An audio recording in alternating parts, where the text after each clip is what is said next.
ఫీజుల నియంత్రణపై పేరెంట్స్ సంఘాలు, school మేనేజ్మెంట్స్తో school education కమిషనర్తో జరిగిన చర్చలు అర్ధాంతరంగా ముగిశాయి.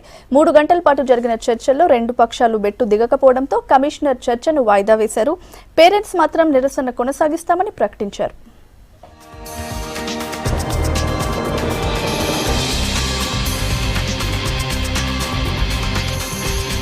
ఇష్టారాజ్యంగా ఫీజులు వసూలు చేస్తున్న స్కూళ్లను కట్టడి చేయాలంటూ హైదరాబాద్ స్కూల్స్ పేరెంట్స్ అసోసియేషన్ పోరాటంపై స్కూల్ ఎడ్యుకేషన్ కమిషనర్ స్పందించారు.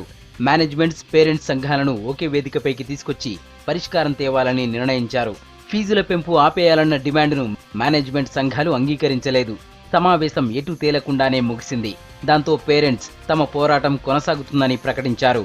ప్రైవేట్ స్కూల్ యాజమాన్యం కూడా సాక్షాత్ కమిషనర్ గారి నుంచి, డైరెక్టరేట్ ఆఫ్ కమిషనర్ గారి నుంచి వాళ్ళని హాజరు కమ్మని ఒక లెటర్ పంపిస్తే పేరెంట్స్కి ఉన్న బాధ్యత కనీసం భయపడాల్సిన పక్షంలో నిలబడి కూడా ఏ ప్రైవేట్ స్కూల్ యాజమాన్యం భయపడలేదు. ఏ ప్రైవేట్ స్కూల్ యాజమాన్యం వాళ్ళ అసోసియేషన్ కానీ ఇక్కడ ఓన్లీ ఇద్దరే వచ్చారు. ఒకరు మెదక్ సంబంధించి, ఇంకోరు వచ్చేసి హైదరాబాద్ సంబంధించిన వాళ్ళు. అక్కడ కూడా ఎక్కడ కూడా వాళ్ళు యాక్సెప్ట్ చేయలేదు ఫీ హైక్. మేము అడిగింది ఫ్రీజ్ చేయమని. వాళ్ళు అడిగిన ఫీజులు కట్టి పేరెంట్స్ బిచ్చగాళ్ళలాగా మారుతున్నారు. ఎందుకు ఫీ హైక్ అంటే ఇష్టం ఉంటే మీ పిల్లగాడి నుంచి ఇలా తీసేయని వాళ్ళు ఒక రకమైన బ్లాక్మెయిలింగ్ రాజకీయాల్లోకి దిగుతున్నారు. మీ వాళ్ళ మీటింగ్కి చాలా ఆశాభావంతో వచ్చాం. మీటింగ్ తోటి మాకేమన్నా అవుతుంది, అట్లీస్ట్ ఈ ఇయర్ ఫీ హైక్ చేయకుండా ఫ్రీజ్ చేస్తారని. కానీ కమిషనర్ గారు పిలిచినా సరే స్కూల్ అథారిటీస్ ఎవరు రాలేదు. అది వాళ్ళు గవర్నమెంట్కి ఇచ్చే రెస్పెక్ట్. స్కూల్ మేనేజ్మెంట్ అసోసియేషన్ వాదన మరోలా ఉంది. అదనపు ఆదాయం ఉన్న స్కూళ్లను మాత్రమే ఫీజు నియంత్రణ కిందికి తేవాలని, మిగతా వాటిని మినహాయించాలని కోరుతోంది.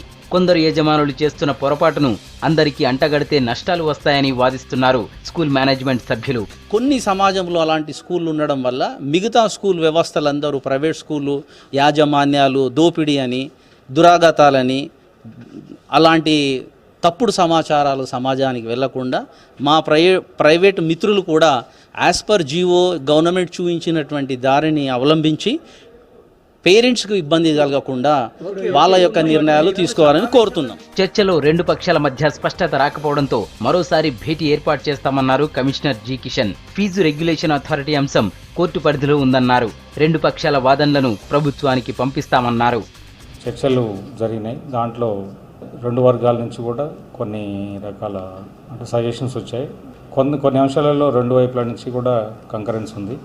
ట్రాన్స్పరెన్సీ అటువంటివన్నీ కూడా చేయాలని అంటున్నారు వాళ్ళు. ఫీ హైక్ ఇటువంటివన్నీ కూడా కొన్ని రెగ్యులేషన్స్ అవన్నీ ఉన్నాయి. వాటిని పాటించడానికి కూడా కొంతవరకు సుముఖంగా ఉన్నారు. అయితే దీంట్లో అందరి కూడా వారి ఉద్దేశాలన్నీ కూడా రైటింగ్లో ఇవ్వమని చెప్పాను.